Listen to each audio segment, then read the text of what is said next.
ఎన్నికలు దగ్గర పడుతున్న వేళ టీపీసీసీ అధ్యక్షులు రేవంత్ రెడ్డి ప్రచారంలో దూసుకుపోతున్నారు. మధు యాష్కి తనకు సోదరుడితో సమానమని ఆయన్ను ఎల్బీనగర్లో 30,000 మెజార్టీతో గెలిపించాలని కోరారు.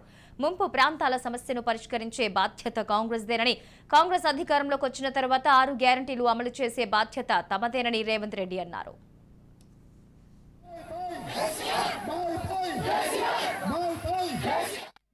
అభివృద్ధి ముసుగులో బీఆర్ఎస్ కమ్ముడు పోయి ఈ ప్రాంత అభివృద్ధి కాదు, సుధీర్ రెడ్డి అభివృద్ధి అయ్యిండు.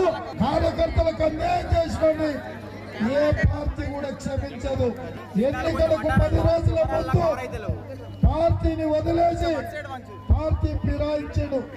రాబోయే ఇందిరమ్మ రాజ్యంలో ప్రభుత్వంలో మీకు సముచితమైన స్థానం కల్పించి మిమ్మల్ని ఆదుకునే బాధ్యత, మీకు రాజకీయంగా అవకాశం ఇచ్చే బాధ్యత కాంగ్రెస్ పార్టీ తీసుకుంటుంది.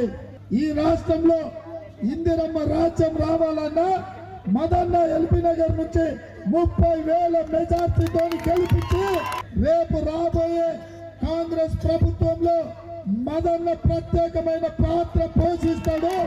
6 గ్యారెంటీలను అమలు చేసే సంతకం మదన్న పెట్టే దాంట్లో ఉంటాడు. మదన్నని గెలిపించండి.